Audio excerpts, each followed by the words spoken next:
Great video games are works of art. They make you feel joy or sadness, horror or illumination. Good video games are entertaining. They're exciting or amusing. Decent games are at least a good way to pass the time. Orc Attack, Flatulent Rebellion falls into none of those categories. The story of Orc Attack is simple. Humans have started polluting the orc homelands and the orcs rebel.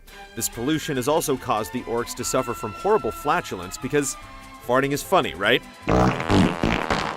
Unfortunately, this worthy topic is wasted since the humor doesn't come through in the hand-drawn stills and voiceover the game uses for cutscenes. Tremendous flatulence.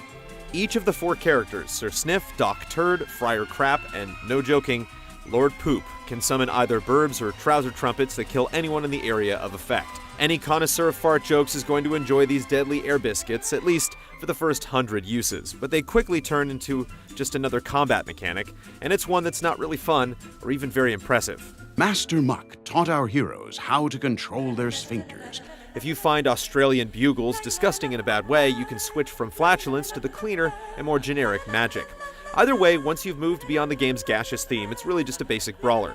You'll fight swarms of enemies using light and heavy attacks and a couple of simple combos. Each time an attack lands, it not only does damage, but also knocks down the target. All of the attacks are slow and deliberate, which gives combat a sluggish and sloppy feel. There are a few non-combat tasks found in the game. The simple jumping doesn't really fit the description of platforming, and since there's no camera control, you'll sometimes find yourself jumping somewhere off-screen, and you might have been off-screen to begin with. In certain places, a gorilla-like dance will lower bridges and activate stone pillars, though it's not clear if these magic pillars actually do anything. The game sports 4-player co-op, which would be the game's saving grace if it worked properly. The addition of even one additional player causes the already poor frame rate to stutter badly.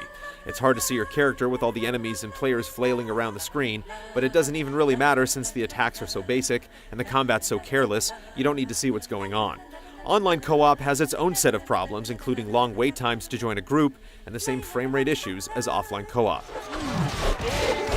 Playing the game is extremely simple, but there are still some basic RPG elements with the ability to pick up experience and money from fallen enemies. 4 stats can be leveled up, and new weapons will occasionally become available in the overworld store.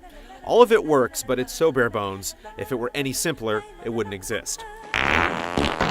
The game's bosses are a breath of slightly less polluted air. From robots to snowmen, they're creative and each one is different. Just like in old school games, attack patterns have to be analyzed and the boss's weaknesses found and exploited.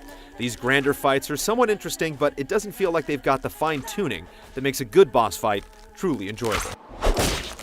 In the end, the gassy theme of Orc Attack Flatulent Rebellion exists only to draw attention away from the game itself.